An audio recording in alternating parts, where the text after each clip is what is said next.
ముస్లిం మతాన్ని దూషించలేడు, ద్వేషించలేడు. క్రైస్తవాన్ని దూషించలేడు, ద్వేషించలేడు. ద్వేషించమని కూడా చెప్పను, దూషించమని కూడా చెప్పను. కానీ హిందూ దేవీ దేవతలు మాత్రం అవమానకరంగా మాట్లాడతాడు, అమర్యాదకరంగా మాట్లాడతాడు. అట్లాంటి వాళ్ళని సమర్థించడం ద్వారా వీళ్ళు హిందుత్వ వ్యతిరేకులు అనే ముద్ర వేయాలనుకుంటున్నటువంటి తెలుగుదేశానికి, జనసేనకి ఇంకొంచెం ఆపర్చునిటీ ఇచ్చింది వైఎస్ఆర్ కాంగ్రెస్ పార్టీ.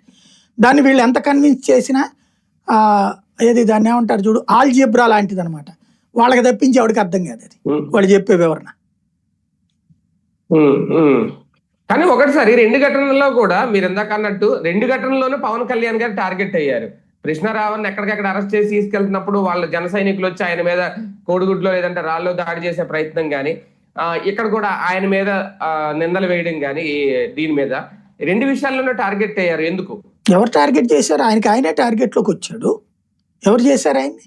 అదే ఇప్పుడు సాయికృష్ణ ఉదంతంలో వైసీపీ ఏమి పవన్ కళ్యాణ్ చేయించాడని ఇది అనలేదు కదా.